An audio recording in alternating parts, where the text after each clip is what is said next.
नमस्ते, प्रणाम, हर हर महादेव। कैसे हैं आप लोग? उम्मीद करते हैं अच्छे होंगे, स्वस्थ होंगे, मस्त होंगे। आज आप लोग के बीच में एक प्यारा सा तेलक गीत लेके आई हूँ। आप हमारे चैनल पर जाइए, सुनिए। अच्छा लगे तो लाइक कमेंट से जरूर कीजिएगा, और नया है तो चैनल को सब्सक्राइब कर दीजिएगा। धन्यवाद।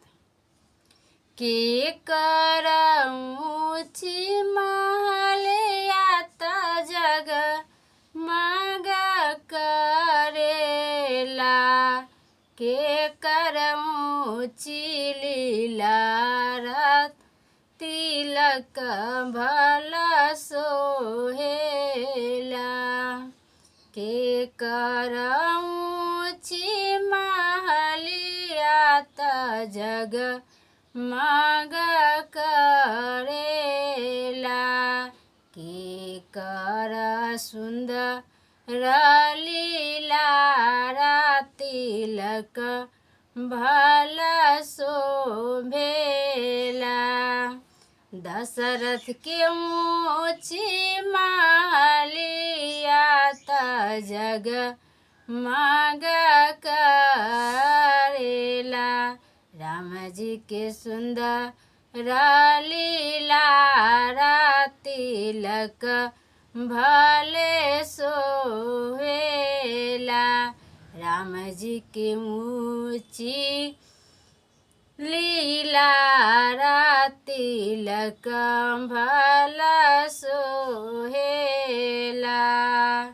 जनकपुर से आइले तिलक हरू त तिलक चढ़ावेला, जनकपुर से आइले तिलक हरू त तिलक चढ़ावेला, राम जी के चढ़े ला तिलक बा तिलक बड़े सोहावना है, राम जी के चढ़े ला तिलक बा तिलक बड़े सोहावना हो। अंगना में बैठे ले जनक राजा, अंगना नीरे खेला हो।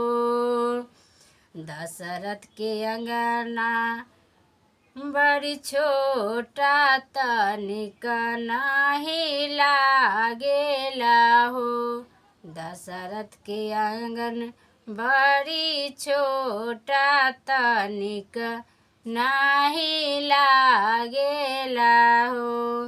आसन पर बैठे राजा दशरथ, राम के नीरे खाना हो।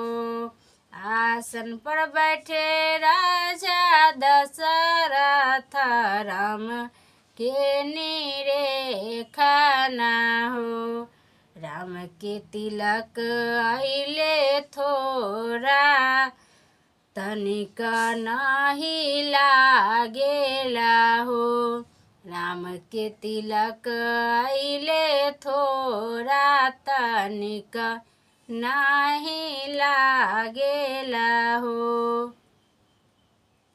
के कर ऊँची महलिया त जग मग करेला हो, के कर ऊँची लीला तिलक भला सोहेला हो, के कर ऊँची लीला तिलक भला सोहेला हो।